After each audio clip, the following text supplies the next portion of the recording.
வாழ்க்கைங்கிறது ஒரு ஐஸ்கிரீம் மாதிரி. அது டேஸ்ட் பண்ணாலும் கரையும், வேஸ்ட் பண்ணாம கரையும். யார் ஒருத்தன் வேஸ்ட் பண்ணாம டேஸ்ட் பண்றானோ அவன் தான் இன்னைக்குள்ள காலகட்டத்துல புத்திசாலி. எங்க வாழ்ந்தா இட்லி மாதிரி வாழணும் நடுவர் அவர்களே. எப்படி தெரியுமா? எப்படி இட்லி மாதிரி வாழணும்? குழிக்குள்ள தள்ளுனா கூட சும்மா கும்முன்னு வெளியே வரணும். அதாங்க இட்லி.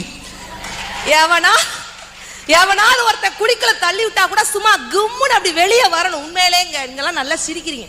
சில ஊர்லாம் சில பேர் சிரிக்கவே மாட்டான். சார் அந்த அண்ணன் பார்த்தா, அண்ணன் ஏனே அப்படி முறைச்சு பாக்குறீங்க, தயவுசெய்து சிரிங்க. கஷ்டம் யாருக்கு தான் இல்ல, கஷ்டங்கிறது எப்பவுமே நம்ம கூடவே இருக்கும். சந்தோஷங்கிறது அப்பப்ப வந்துட்டு போகும். புரியுதா அப்படின்னு. நல்லா புரிஞ்சிச்சுமா அப்படின்னு. என்ன புரிஞ்சிச்சு? கஷ்டங்கிறது பொண்டாட்டி மாதிரி கூடவே இருக்கும், சந்தோஷங்கிறது கொழுந்தியா மாதிரி அப்பப்ப வந்துட்டு போகுங்கிறார்.